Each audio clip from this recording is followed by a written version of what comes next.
It was a warm summer afternoon in July 1983, the kind of day that felt endless and full of promise. 6-year-old Hannah Lee played quietly in the backyard of her small suburban home, the soft buzz of cicadas filling the air. Her mother, working a late shift at the hospital, had left Hannah under the care of her babysitter, 19-year-old Melissa Carter, a high school graduate with dreams of leaving town one day. Melissa was new to the neighborhood but had quickly grown fond of the Lee family. She was responsible and kind, someone Hannah adored.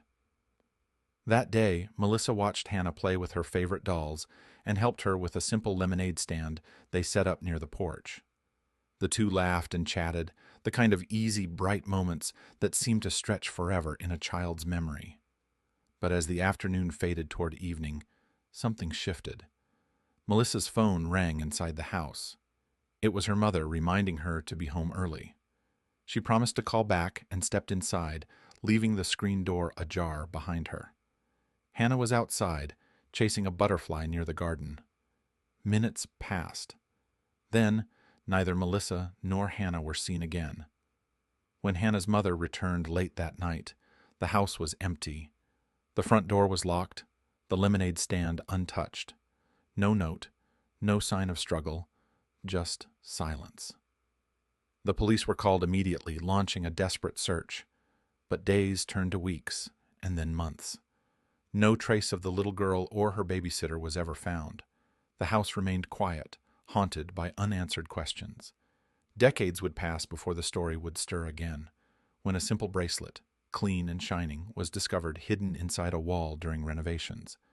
It bore Hannah's name, freshly engraved, and was tied to a pink shoelace bow, an innocent object that whispered secrets from the past.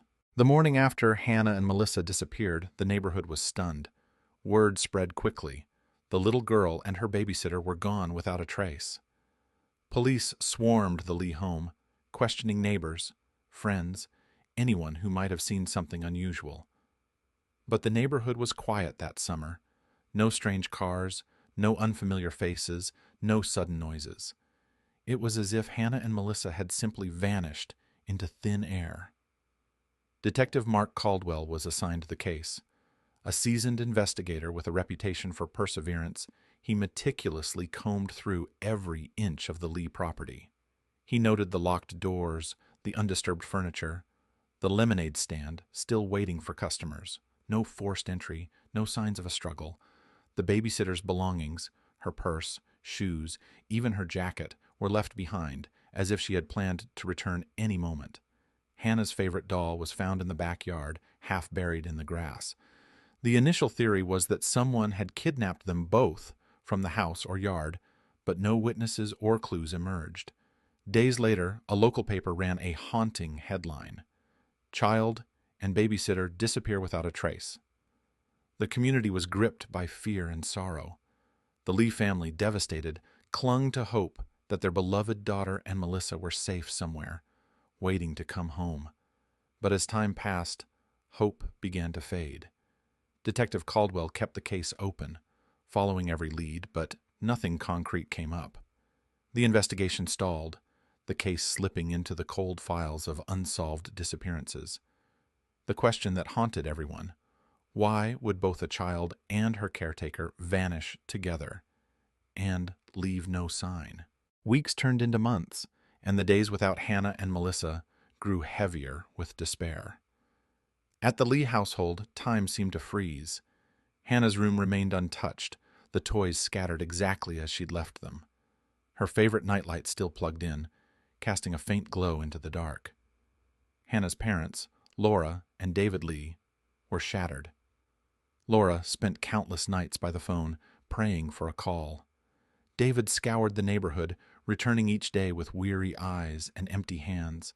Friends and family tried to offer comfort, but the ache of loss was a constant shadow. The community organized search parties, combing nearby woods, abandoned lots, even the highway rest stop miles away. Flyers with Hannah's smiling face covered telephone poles and storefronts. But every lead came to a dead end. Melissa's family grieved too, torn between disbelief and fear. Her younger brother Tommy refused to accept that his sister was truly gone. He kept her bedroom as it was, hoping she would walk through the door any moment. The media attention gradually faded, replaced by newer stories. But for the families, each day was a torture of silence and uncertainty.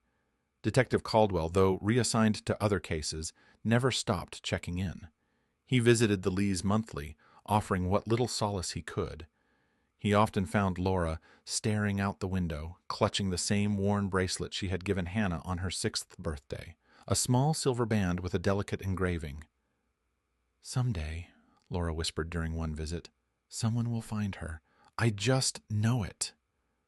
But that day seemed impossibly far away. The mystery of their disappearance was a wound that refused to heal. Years passed, and the Lee family eventually moved out of the house where Hannah and Melissa had vanished. The once vibrant home now stood empty, its windows dark and silent, a ghost of the past. In the decades that followed, the property changed hands several times. Each new owner brought renovations, repairs, and little by little, the house was reshaped. Walls knocked down, rooms repainted, the attic sealed off. But the house still held its secrets. In 2021, a young couple, Emma and Ryan Matthews, purchased the property with plans to restore it. Excited to turn the old place into their dream home, they started renovations immediately. One hot summer afternoon, as workers tore down the attic wall, something unusual caught their eye. A small object wedged between the old wooden beams. It was a delicate bracelet, shining as if untouched by time. Attached to it was a pink shoelace, tied in a perfect bow. Emma picked it up carefully, tracing her fingers over the engraving inside. Hannah. The discovery sent a chill through everyone. How could a bracelet belonging to a child who vanished nearly 40 years ago be hidden inside this wall? And why was it so clean, so carefully placed? Emma called the local police, who quickly involved Detective Caldwell. Boubon, now retired, but still deeply connected to the case. As word spread, the old mystery suddenly roared back to life. The bracelet was more than a clue. It was a message from the past, waiting patiently to be found. And with it came questions that begged for answers. Had Hannah and Melissa been closer than anyone imagined? Was the house hiding more than just memories? The walls had finally begun to speak. Detective Caldwell arrived at the Matthews home within hours of the call. Though retired, the sight of the old Lee house stirred memories he had tried to bury. The hopeless searches, the endless questions. He carefully examined the bracelet. Its silver surface gleamed unnaturally, almost untouched by decades of time. Inside, the delicate engraving spelled out Hannah's name in neat, childish script.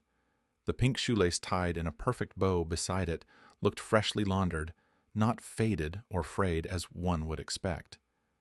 "It's as if someone placed this here recently," Caldwell murmured. The bracelet was sent to the forensic lab for analysis. Meanwhile, Caldwell began digging through old case files, re-interviewing neighbors and anyone connected to the Lees and Melissa Carter. One surprising detail stood out. The attic where the bracelet was found had once been sealed off shortly after Hannah's disappearance. Previous owners mentioned strange noises and cold drafts, but had dismissed them as the quirks of an old house. Caldwell wondered, could the attic hold more than just dust and old memories? Was there a possibility someone had hidden something, or someone, inside that wall?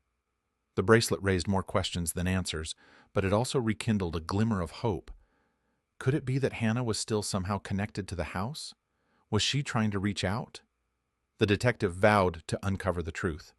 The decades of silence had to end. The past was waiting to be revealed, piece by fragile piece. With the bracelet as the new focal point, Detective Caldwell convinced Emma and Ryan to allow a thorough investigation of the attic. Specialists arrived with equipment designed to scan behind walls and under floors. The Matthews' excitement mixed with an unsettling tension. Their dream home was becoming a crime scene. As days passed, the search intensified. Hidden compartments were uncovered behind the wall where the bracelet was found. Old letters, faded photographs, and worn-out toys emerged, preserved by the sealed space. Each item seemed frozen in time, a snapshot of a forgotten life. Among the artifacts was a small diary, its pages yellowed but legible. The handwriting was young, careful, likely Hannah's. The entries spoke of simple joys and fears, playing in the garden, the neighbor's barking dog, and her fascination with Melissa's stories. But the final pages were different. They hinted at something troubling. Whispers in the night, a shadow near the window, and a secret Melissa promised to protect. Detective Caldwell read the words over and over, his heart tightening. The diary suggested the two girls had sensed danger long before they vanished. The attic, it seemed, had been a hiding place, not just for memories, but for something darker. The investigation took a new turn. Caldwell requested permission to open a sealed crawl space behind the wall. With a creak and a cloud of dust, the hidden space was revealed. Inside lay an old trunk, locked tight. The detective's hands trembled as he worked the rusty latch. What was inside could change everything. The rusty latch finally gave way with a sharp snap, and the trunk creaked open, revealing its contents to the dim light of the attic. Inside lay carefully wrapped bundles of clothing, small, child-sized garments stained with dust but preserved, as well as a collection of worn-out books and faded photographs. Among these was a faded Polaroid photo showing Hannah and Melissa together, smiling nervously at the camera. But there was something else, tucked beneath the clothes, a small, leather-bound notebook. Detective Caldwell carefully opened it. The pages were filled with hurried handwriting, but the tone was unmistakable. Melissa's. The notebook was a journal she had kept during the final weeks before their disappearance. It detailed her growing fear of someone watching the house, strange phone calls in the dead of night, and a shadowy figure who had threatened them both. Melissa wrote of plans to escape, but also of a desperate hope that if anything happened, the bracelet and pink shoelace would be found, symbols of her promise to keep Hannah safe. Caldwell's heart pounded. The journal painted a picture of terror and courage, of two lives intertwined in a silent battle against a hidden menace. As he looked closer at the photos and belongings, one question burned in his mind. Who had threatened them, and had they ever left the house at all? The answers lay buried in the past, but finally the truth seemed within reach. Armed with Melissa's journal and the newfound evidence, Detective Caldwell reopened the case with renewed vigor. He cross-referenced old police reports, interview transcripts, and witness statements from 1983, searching for any mention of the shadowy figure described in the journal.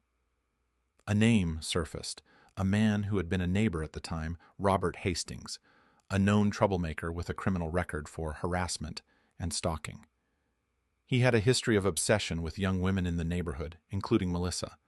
Though he had been questioned back then, no evidence tied him directly to the disappearances. After the bracelet's discovery, Caldwell found that Hastings had moved away abruptly shortly after the incident. Tracking him down decades later, Caldwell uncovered a shocking truth. Hastings had died mysteriously in a house fire 5 years ago. No one had ever known what happened to him, and the case remained cold. Further digging revealed Hastings had a hidden obsession with the Lee family home. Neighbors recalled strange noises, lights flickering in the attic, and unexplained footsteps around the house before Hannah and Melissa vanished. It became clear Hastings had been the lurking threat Melissa feared. His presence haunted the neighborhood and, likely, the two girls, but what happened inside the house remained a mystery. The bracelet, the diary, the trunk, all pointed to a desperate attempt to protect, to leave a trail. Though Hastings was gone, his secrets and his dark legacy had been buried in the walls, waiting to be uncovered. Detective Caldwell knew the final answers still lay ahead. The truth was closer than ever. With Hastings long gone, Detective Caldwell focused on giving the families some form of closure. He presented Melissa's journal, the bracelet, and the artifacts to Hannah's parents, Laura and David Lee. The weight of decades lifted slightly as they finally held tangible proof of their daughter's and Melissa's ordeal. Caldwell arranged for a memorial in the old neighborhood, a quiet ceremony near the house where Hannah had disappeared. Friends, neighbors, and family gathered to honor the lost lives and the bravery captured in Melissa's words. Though Hannah and Melissa were never found, the discovery of the bracelet and the journal offered a final, bitter-sweet chapter to their story. The pink shoelace tied in a perfect bow became a symbol, not of despair, but of love and protection. The house was finally renovated fully, its secrets laid to rest alongside the past. Detective Caldwell visited the site one last time before moving on.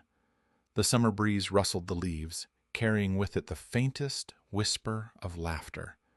Perhaps a child's, perhaps the memory of a babysitter's promise. In the end, the silence was broken not by answers alone, but by the courage to remember. Hannah and Melissa may have vanished, but their story would live on, etched forever in the bracelet, hidden in the wall and in the hearts of those who refused to forget.